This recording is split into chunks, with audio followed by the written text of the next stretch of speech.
Olá, queridos, como é que vocês estão? Glória a Deus. Estamos aqui no jejum de Esther, para a glória de Deus. Desculpa a voz, porque toda hora eu tô orando, choro e me deleito. Glória a Deus por isso. Queridos, quando nós lemos o livro de Esther, nós encontramos momentos decisivos para o povo de Deus. O povo judeu, diante de tanta situação, foi formado aqui a um jejum radical de 3 dias, sem comer, sem beber, absolutamente nada. Aqui no capítulo 4 de Esther, versos 16, naquela época a alimentação era diferente da nossa realidade de hoje. Eles viviam de uma cultura agrícola e simples e se alimentavam basicamente de pães, cereais, azeite, vinho, frutas da estação. E não havia ali variedade de alimentos industrializados e processados, ou cheio de conservantes, como temos hoje, dentro do nosso mercado atual. Então, além disso, o ritmo de vida era outro. Não havia pressa, correria e nem sobrecarga que enfrentamos nos dias atuais. Por isso, o jejum total sem água e sem comida era possível, praticado, em situações de urgência e quebrantamento profundo diante de Deus. Era um gesto de total dependência, colocando o corpo inteiro em estado de humilhação, chamando por intervenção divina. Mas e nós hoje, O porquê que a pastora Geórgila trouxe esse jejum esse ano diferente, Nós vivemos em um tempo, queridos, diferente, com rotinas agitadas e mudanças climáticas muito intensas, temperaturas extremas em alguns lugares e até em condições de saúde que precisamos respeitar o nosso corpo. Em muitas regiões, o clima é seco, há calor excessivo, o corpo humano ele precisa de hidratação. Por isso, ao buscar esse mesmo princípio de consagração, muitos cristãos fazem um jejum de Esther de forma adaptada, 3 dias apenas com água. Então, o propósito é o mesmo.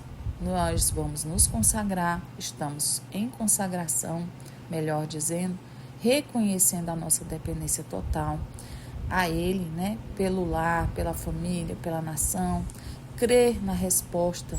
O detalhe da água, ele não tira a essência do jejum, queridos, tá? Mas ele preserva a nossa saúde física enquanto o nosso coração permanece em total entrega espiritual. O importante aqui é você entender que o valor do jejum, ele não está no tipo de restrição, mas na sinceridade do coração que se coloca diante de Deus. Como Esther entrou na presença do rei e pediu a vida do seu povo, nós entramos diante do Rei, dos reis, em oração e jejum. Há um clamor, crendo que Ele pode mudar decretos e trazer livramentos e nos libertar. Em meu coração, eu trouxe a direção de fazer esse jejum com água para manter o corpo hidratado. Ao mesmo tempo, separar esses 3 dias em oração, leitura da palavra e consagração. Eu sinto no meu coração, queridos, é essencial. Menos comida, mais presença de Deus, menos distrações, mais oração, menos força humana e mais dependência de Deus. E eu quero ler um pouquinho sobre o livro de Esther hoje para vocês, que ele nos mostra a mão poderosa de Deus intervindo com provisão, cuidado sobre a vida do povo. E no capítulo 1, nós lemos, que nós vamos ler, e sucedeu que nos dias de Assuero, que reinou desde a Índia até a Etiópia sobre os 127 províncias, que naqueles dias assentando-se o rei Assuero ao trono do seu reino, que estava na fortaleza de Suzã. E no 3º ano, o seu reinado fez um banquete a todos os príncipes e servos, estando assim perante ele o poder da Pérsia Média, dos nobres príncipes da província. Aqui nesse livro de Esther, no primeiro capítulo, nos mostra a situação, a ameaça de um ódio, né? Ameaça e ódio vividos pelos judeus exilados no vasto império da Pérsia. Embora o livro que ele haja uma ausência do nome de Deus, a sua presença e o seu poder são percebidos no início ao fim. Então, aqueles que pertencem ao nosso Deus devem sim se encorajar. Por isso, não importa quais são as circunstâncias, quais são as circunstâncias de perigo e dor. Mas você tem que crer que sempre você é guardado pelo nosso Deus. Então, aqui fica claro que toda a situação era a mão de Deus para que Esté se tornasse futura rainha. O seu esposo, o rei Assuero, né, chamado então Xerxes, em outras traduções, estava dando uma festa que durava ali 6 meses. Embora o seu pedido fosse um pouco ali inusitado, Vasti, ela recusou. Nos mostra aqui uma personalidade bem forte dessa mulher. Ela não temeu as consequências daquele momento. Ela não pensou que todas as esposas estariam vendo a sua postura de desobediência ao rei. Ela era destaque, ela era a rainha, né? Vasti, e por todo o reinado. Então, essa decisão de desobediência fez com que o rei ficasse envergonhado diante dos seus súditos. Então, o nome Vasti significa amada e bela, mas a sua atitude não foi tão boa, né? Dentro do significado do nome dela, que acabou trazendo aqui as consequências, a perda do seu reinado. Isso nos ensina que nós devemos pensar muito bem antes de qualquer decisão a ser tomada. Devemos orar, pedir ao Espírito Santo que nos revele a sua vontade. Vasti, ela não fez a melhor escolha ao decidir não agir com sabedoria, né?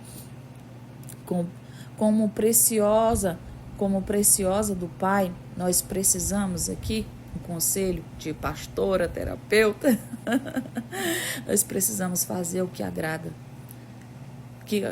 a Deus, nos colocando à vontade dele e não a nossa vontade. Os planos de Deus, queridos, são bem maiores.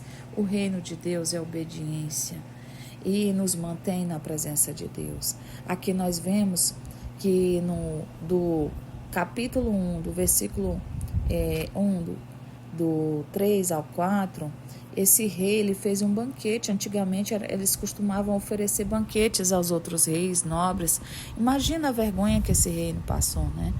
Então, essa festa foi de 6 meses dedicada aos nobres estrangeiros e ela foi estendida mais 7 dias depois dos 6 meses. Então,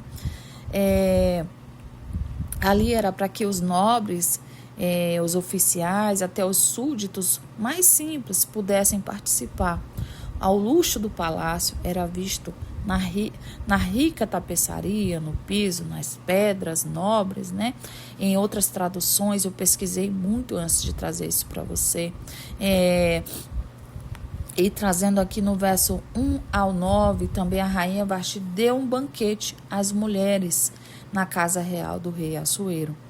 Enquanto o rei dava o seu banquete, a rainha também dava o seu outro banquete para as mulheres. Então, ela oferecia ali um banquete às mulheres do reino. O nome dela, a gente já sabe, amada e bela, que descreve uma rainha favorita, a mais apreciada esposa do rei. E aqui no versos 10, 1 ao 12, o rei Assuero, ele pune essa mulher, né, por causa da audácia de dizer não ao marido. O rei do império mais poderoso do mundo, na época, poderia ter sim provocado a própria morte dessa mulher. Mas ele não quis, né? Ele não quis.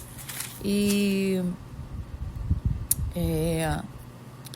Deus, ele expressa aqui esse momento com Esté, com Vasti, um momento de euforia, um momento dele estar ali, queridos, dentro de uma situação que é sair da zona de conforto, né? Sair da zona de conforto não é fácil, né? Não é fácil. Lendo essa história de Esther, a gente vê o quanto Deus ele trabalha nas pequenas coisas, o quanto Deus é sobrenatural nas suas pequenas situações. E nós aprendemos muito, porque o propósito de Deus nos leva a lugar desconfortável para desenvolver as novas habilidades que a gente ainda nem sabe, mas que a gente possui. Rabasto decai. Então, durante esse processo que enfrentamos, aqui um turbilhão de sentimentos, talvez batalhas internas, onde você vai se preocupar, se estender a sua preocupação. Queridos, o propósito de Deus nos leva a lugares que a gente nem imagina. Mas a gente precisa desenvolver essas novas habilidades que o Senhor nos dá durante esse processo de jejum. Sabe, eu sempre fiz esse jejum, mas eu nunca fiz em redes sociais, assim, então, há quase 3 anos atrás, eu até fiz no Kawaii, em algumas outras plataformas, como TikTok, divulgava muito pouco no Instagram. Mas esse ano eu resolvi trazer ele sozinha. Até pensei em trazer com outras pessoas, mas o Senhor havia falado ao meu coração. Então, o propósito de Deus, além de nos levar a lugar desconfortável, para a gente desenvolver habilidades que a gente não sabe, Ele também nos ensina. Nos ensina a vencer as batalhas internas, como, por exemplo, o medo, o desconhecido, a inveja de quem queria o seu lugar, ou até mesmo a dor de perder pessoas no processo. Mas também nós temos a expectativa do novo, de poder desfrutar de um luxo. Bem-vindo a provar os novos sabores e conhecer novas pessoas. Então fique tranquilo, você não está sozinha aqui, né? O processo de Deus para nos lapidar é a gente aprender a viver intensamente tudo que Ele traz para nós. Então, o tempo de tratamento, Ele nos purifica, nos santifica, nos treina, para que a vida, a partir daí, seja não o nosso propósito, mas o propósito dEle. E esse tempo não é o fim, é apenas o começo para que a gente possa vir a ser melhores em nossas vidas, porque tudo depende do nosso posicionamento. Você aí que sonha em encontrar um rei ou desfrutar do luxo que ele pode te dar, não é verdade? Então, você que anseia agradar a Deus, para que ele não, aleluias, para que ele veja quem você é, para que você não pense que ele não está com você, né? Deus, ele sabe de todas as coisas. Eu trouxe esses tópicos aqui porque você sonha que ele te chame pelo seu nome, ou apenas não te esqueça, né? Então, assim, você sonha, mas não quer que ele te esqueça, né? Então, o que a coroa é para você? Uma joia preciosa ou um símbolo de você passar um tempo em intimidade com Deus, né? Nos braços dele, onde não há lugar para o medo, para as preocupações, ansiedade, vergonha. Você é amada. O seu relacionamento com o Rei, com Deus, ele te posiciona para salvar o seu próprio ambiente, seja amigos, famílias, vizinhos, até mesmo quem você conhece, quem você nem conhece. Vasti, ela foi disposta, porque ela criou a sua vida paralela à do rei. Ela não queria a presença, apenas desfrutar dos prazeres.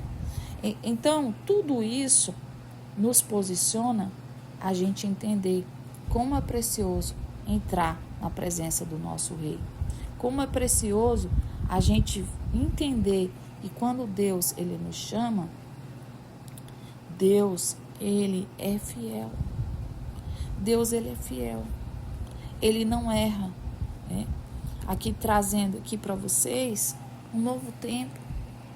Todos os oficiais do Palácio Real se curvaram e se prostraram diante de Amã, conforme as ordens do rei, né? Aqui eu vou falar disso sobre amanhã, tá? Em Esther 3. Hoje nós falamos um pouquinho sobre Esther 1 e 2. né? E a gente vai falar um pouquinho sobre a escolha do rei em escolher essa mulher maravilhosa, sobre o que Deus tem para cada um de nós. Aleluias. Deus é fiel. Amém? Amanhã nós vamos falar um pouquinho sobre isso. Hoje nós falamos um pouquinho sobre a festa, sobre Vasti. Amanhã nós vamos falar sobre o 2, capítulo 2, é isso mesmo. Tá bom, gente? Deus abençoe cada um. Fique com Deus.